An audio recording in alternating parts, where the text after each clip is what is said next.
నీవు సత్క్రియ చేసినప్పుడు తల ఎత్తుకొనవా అంటున్నాడు దేవుడు.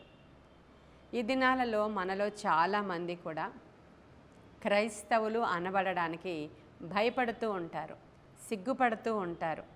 మీరు బయటికి వెళ్ళినప్పుడు మీ కారు మీద ఒకవేళ మీరు దేవుని యొక్క వాక్యాన్ని రాసుకుంటే మీ ఆఫీస్లో ఉన్నవాళ్ళు, బయట సొసైటీలో ఉన్నవాళ్ళు మీరు ఒకవేళ క్రైస్తవులు అనుకుంటారేమోనని, మీరు ఉన్నతమైనటువంటి గోత్రాల నుంచి, కులముల నుంచి వచ్చారు కనుక ఒకవేళ మేము కూడా అలాంటి చిన్న గోత్రానికి, కులానికి సంబంధించిన వాళ్ళు అని అనుకుంటారేమోనని దేవుని వాక్యాన్ని కూడా ఆ యొక్క కార్స్ మీద కానీ, లేదంటే మీ ఇంటిలో కానీ క్యాలెండర్స్ కానీ, వాక్యాలు కానీ పెట్టుకోకుండా చాలామంది సీక్రెట్ బిలీవర్స్గా ఉంటూ ఉంటారు. ఎందుకంటే యేసుక్రీస్తు ప్రభువారిని సొంత రక్షకుడిగా అంగీకరించామని చెప్తే ఎక్కడ మన యొక్క లెవెల్ చిన్నగా అయిపోతుందో అని భయపడుతూ ఉంటారు.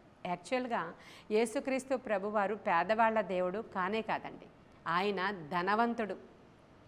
ఆయన ధనవంతుడయ్యుండి, సింహాసనాసీనుడయ్యుండి మన కొరకు అవన్నీ కూడా విడిచిపెట్టి వచ్చాడు. ఇక్కడ పేతురుకు రాసిన పత్రికలో చదివి వినిపించాను కదా, రాజులైన యాజక సమూహంగా మనల్ని ఆయన చేశాడు.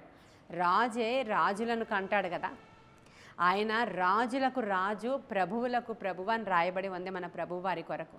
ఆయన రాజులకు రాజు అంట, ప్రభువులకు ప్రభువు.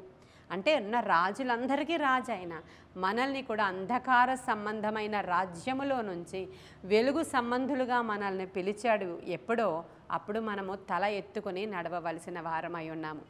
ఆయనను మోసుకొని నడవవలసిన వారమై ఉన్నాము. ఆయన గూర్చి గొప్పగా చెప్పుకొనవలసిన వారమై ఉన్నాం మనం.